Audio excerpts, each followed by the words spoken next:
गांव के उस पुराने घर में लोग कहते थे, यहां दो बहुएं रहती हैं, पर घर में बस एक की चलती है। बड़ी बहू थी शांति, कड़क स्वभाव, तेज आवाज, नियमों में बंधी हुई। छोटी बहू थी गौरी, कम बोलने वाली, हर बात सह लेने वाली, मां से बहुत दूर आई हुई। शांति के पति घर के बड़े बेटे थे, खेत खलिहान उन्हीं के नाम थे। गौरी का पति शहर में रिक्शा चलाता था, महीनों घर नहीं आता।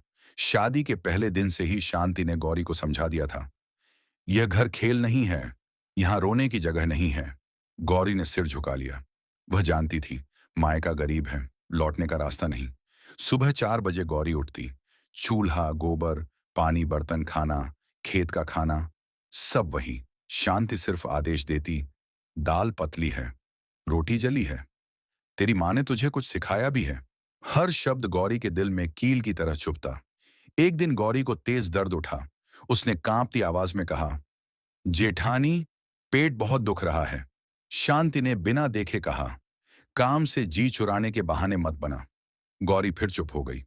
उस रात गौरी ने अपनी मां को खत लिखा, मां, अगर मैं यहां मर जाऊं तो रोना मत। मैंने कोशिश बहुत की। कुछ महीनों बाद गौरी गर्भवती हुई। उसे लगा अब शायद सब बदल जाएगा, पर शांति ने कहा, हमारे समय में औरतें खेत में बच्चे जन्म देती थीं, ज्यादा नखरे मत दिखा। गौरी खेत में भी गई, पानी भी भरा, लकड़ी भी उठाई। अक्सर रात को पेट पकड़कर रोती। एक शाम गौरी फिसल कर गिर गई, खून बहने लगा। शांति ने गुस्से में कहा, अब तमाशा मत खड़ा कर। पर जब डॉक्टर आया, उसने सिर झुका लिया। बच्चा नहीं रहा। गौरी की आंखें सूख चुकी थीं। अब उसमें रोने की ताकत भी नहीं थी। कुछ दिन बाद गौरी बिल्कुल चुप हो गई। न शिकायत न आंसू। बस हर शाम मंदिर जाकर दिया जलाती और फुसफुसाती, भगवान, बस थोड़ा सा प्यार दे देना। एक रात शांति की तबीयत बहुत बिगड़ गई। तेज बुखार, शरीर जल रहा था। घर में कोई नहीं था। गौरी ने शांति को पानी पिलाया, माथे पर पट्टी रखी, पूरी रात बैठी रही।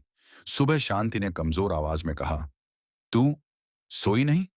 गौरी ने हल्की मुस्कान के साथ कहा, नहीं जेठानी, आपको छोड़कर कैसे सो जाती। शांति कुछ पल उसे देखती रही। पहली बार।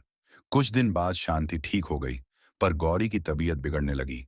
वह अक्सर थकी रहती, सांस फूलती। एक सुबह गौरी चूल्हे के पास गिर पड़ी। डॉक्टर को बुलाया गया।